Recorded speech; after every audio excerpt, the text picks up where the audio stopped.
A fire has scorched acres of land in Buncombe County. A line of flames threatened buildings at one point. It surged up one mountain for more than 5 hours before officials were finally able to put it out. News 13's Ashley Searles joins us live. Ashley, this one was hard for firefighters to control.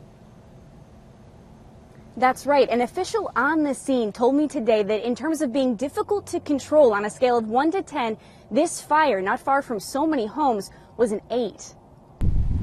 The smoke from it floated over the Leicester mountains. You could see the cloud of white 10 miles away. My girls saw the smoke, and then we've been hearing the fire trucks go up and down the road. Around 5 o'clock, Kathy Curtis drove by, making sure the fire was still at a distance. There are a few that are a couple more miles up that are worried, but I think we'll be fine. It was still a ways away from the Curtis's home, but it had already devoured 6 acres. 1831 DSC. Directing the scene from the ground, Leicester Fire District Chief Ted Godleski. What we're dealing with as far as fighting the fire is the wind is pushing the fire up the mountain, and it's very steep and rough terrain.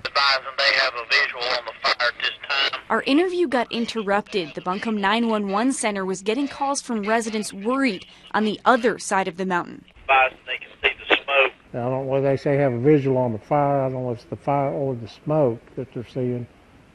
How close is this thing to the top of the mountain? The ranger closest to the fire radioed back. The flames hadn't gone over. The residents should be fine. Yeah, I'm standing at the on Bravo right now. Unless something's got above me that I can't see, all they should be seeing over there is smoke. Early on, the fire had threatened 2 structures, one a home. This is strictly using hand rakes, chainsaws to clear, and actually using leaf blowers.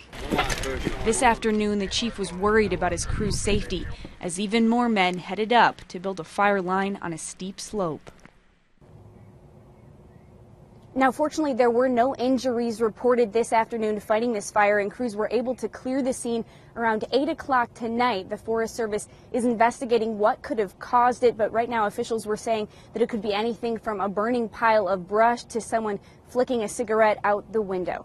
Reporting live tonight in Buncombe County, Ashley Searles, News 13.